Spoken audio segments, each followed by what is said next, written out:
আজকে শনিবার, আর এই শনিবারে পশ্চিমবঙ্গের প্রায় 95% বাড়িতেই হয়ে থাকে নিরামিষ, আর আমিও তার ব্যতিক্রম নই।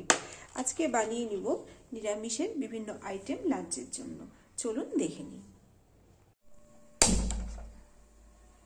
তাতে অ্যাড করছি সরিষার তেল, ফোড়নে যাচ্ছে গোটা জিরে আর শুকনো লঙ্কা।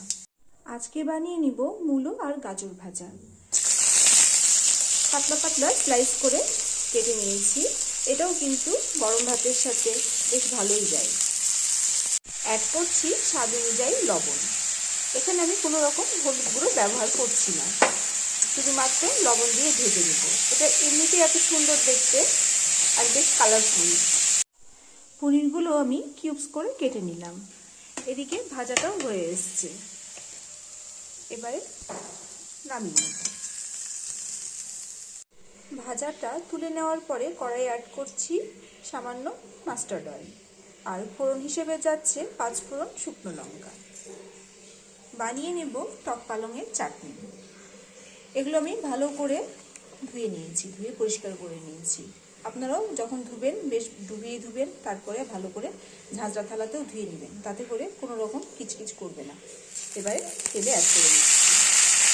অ্যাড করে দিচ্ছি লবণ, হলুদ আর সামান্য কাশ্মীরি লঙ্কা গুঁড়ো। ভালোভাবে মিশিয়ে নিব। এই চাটনিটা ভীষণই চটজলদি হয়ে যায় আর বেশ হেলদিও। কয়েক মিনিটেই সিদ্ধ হয়ে এসছে টক পালং। অ্যাড করছি মিষ্টির জন্য আখের গুড়। বাবা করতেই চাইছে না, হাত দিয়ে দিচ্ছি। মিশিয়ে নেব ভালোভাবে। মেশাতেই কালারটা কেমন চেঞ্জ হয়ে এলো, আর 2-1 মিনিট রান্না হবে। চাটনি আমার অলমোস্ট ডান।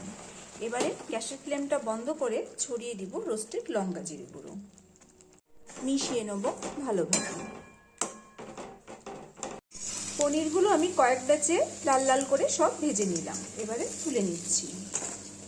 পনির ভাজা তেলে ফোড়নে অ্যাড করছি কালো জিরে, তেজপাতা আর গোটা শুকনো লঙ্কা। দিয়ে দিচ্ছি আলুর টুকরোগুলো। আলুতে হালকা রং ধরার পরে অ্যাড করে দিচ্ছি গাজরের টুকরোগুলো, ক্যাপসিকাম কুচি,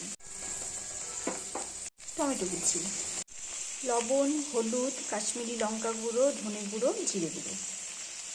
মিশিয়ে নেব ভালোভাবে। অ্যাড করছি 1 চামচ আদা বাটা। স্লাইড জল দিয়ে দিচ্ছি যাতে মশলাটা তলায় ধরে না যায়। একটু মিশিয়ে নিব ভালোভাবে। অ্যাড করছি মটরশুঁটি। জলটা দেওয়ার জন্য মটরশুঁটি ভাজার সময় মটরশুঁটিটা আর গায়ে ছিটে আসবে না। শিলে বেটে নেব কাজু, পোস্ত আর কাঁচা লঙ্কা। টক মিষ্টি ব্যালেন্স করার জন্য অ্যাড করে দিচ্ছি সামান্য চিনি। কাজু, পোস্ত, কাঁচা লঙ্কা বাটাটা দিয়ে আরও খানিকক্ষণ কষে নেব। মশলা কষানো হয়ে গেছে, অ্যাড করে দিচ্ছি ঝোলের জন্য জল। ঝোলে ফুট চলে আসার পরে অ্যাড করে দিচ্ছি ভাজা পনিরের টুকরোগুলো। অ্যাড করছি ধনেপাতা কুচি, শাহি গরম মশলা। মিশিয়ে নেব ভালোভাবে। গ্যাসের ফ্লেমটা বন্ধ করে 5 মিনিট বাদে পরিবেশন করব। সাজিয়ে নিলাম আজকের লাঞ্চের থালি। বাই।